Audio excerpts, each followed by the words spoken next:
Hi Connect Groups and happy Sunday.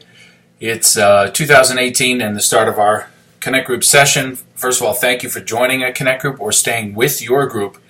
Some of you may have come in as part of the 60 new sign-up. So let me explain what this video is all about. Once a week I'll connect with you in this format as a way to encourage and emphasize something from Sunday sermon.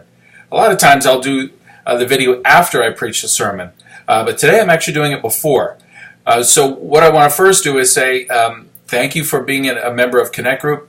This should be a two-way participation, meaning that you're going to contribute some thoughts and prayers and voice, and you're going to be receiving within your group.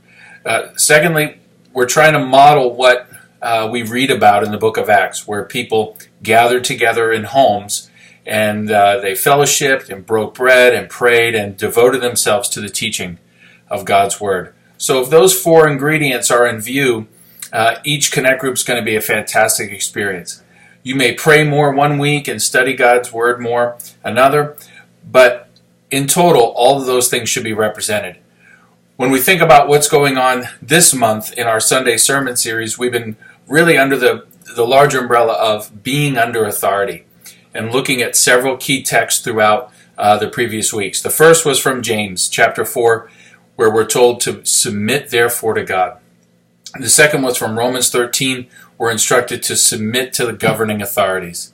And today's text is from Hebrews chapter 13, which reads, "Obey your leaders and submit to them, for they are keeping watch over your souls, as those who will give an account. Let them do this with joy, not with groaning, for that would be of no advantage to you." That's Hebrews 13, verse 17.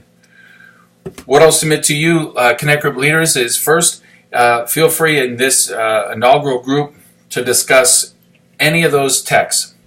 From James, you can talk about being submitted to God. Romans 13, talk about being submitted to governing authorities. Or thirdly, you can talk about submitting yourselves to spiritual leaders. It doesn't use the phrase spiritual leaders, but it does say these leaders in the context of the whole of Hebrews is talking about our spiritual life or our Christian life, our walk with the Lord. So I think that's in view. Not to mention it says leaders who take care of your soul. So that's a little different than your boss at work. He or she is not charged with taking care of your soul. But as a pastor, a spiritual shepherd, that is my job. And so this text is largely about our relationship. First, let's just lay the framework again. Being in submission is a voluntary or willing response. So there is an authority structure that's already set up, but our participation in that is willing.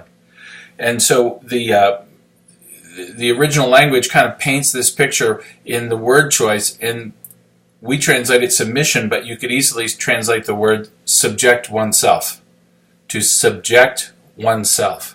So we're putting ourselves underneath the authority. We're voluntarily or willingly saying, I will submit. You say, what happens if the leader's terrible, or they're not worthy of it, or they're somehow running rough over me? We have amazing biblical examples of how to respond in that moment. The greatest would be King David before he was king. While he was under the authority of King Saul, he would not do anything to violate that authority structure. There's a great book on this written by Gene Edwards called The Tale of Three Kings. I encourage you to read that.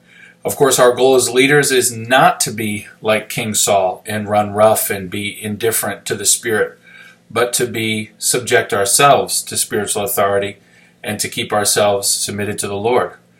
So in today's sermon, you'll hear about some things that a congregation can do if a pastor is out of those bounds, but more likely, we're not wrestling with that. We're wrestling with how do we actually do that? How do we walk in a submissive way before a spiritual leader?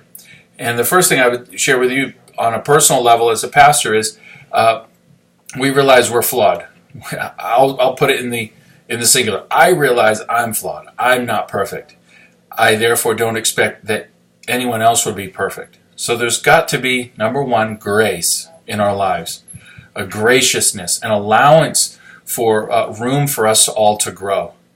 With that being said, as I work with people who have that grace in their life, it's really easy to find common ground on how we can encourage one another. Even when we disagree, there's space there to say, you know what, God's still at work. Let's keep praying. Let's keep working. Let's keep loving. That's quite different when we come up against someone as pastors and they're resisting our leadership flat out.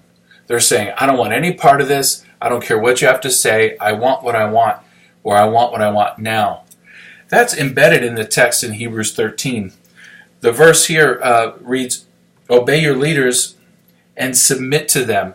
This is interesting because the original language, this word submit, is different here than it was in any other place that we've read. As a matter of fact, this Greek word is only used once in the New Testament. It's used right here. And it means to yield, to give way, or to resist no longer.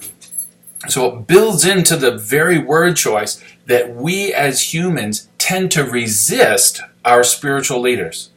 And it's saying submit or resist no longer. Give ourselves over, realizing that their job is to keep watch over our soul. Of course, the challenge is we think as individuals, our job, my job, Brian, is to keep watch over my own soul. But unfortunately, that is an imperfect science because I'm flawed. I only see things as I want to see them. My heart can be tainted with my own sin and preferences. So having someone appointed by God to look in to my soul is God's way of helping us walk before Him in the light so we can have clean hands and a pure heart. Well, there goes the dog. I hope that this is helpful in understanding the willing submission. And what I want you to do is talk about how easy that is for you, how hard that is for you. Share times when your own soul has been encouraged and built up because of a godly leader in your life, or times when you felt that resistance and you just didn't want to yield to it. Pray one for another that we will obey this verse, and of course pray for me. Pray for all of our pastors and Connect Group leaders, elders, deacons. Pray that we'll live out our lives according to James 4, submitted to God, and that we'll serve you with joy, because otherwise there's no benefit to you. Thank you so much for being together, praying, eating, devoting yourselves to God's Word, and having that spiritual fellowship, that real friendship with one another is what it's all about. Have a great discussion and prayers, and enjoy some great food. We'll see you next week.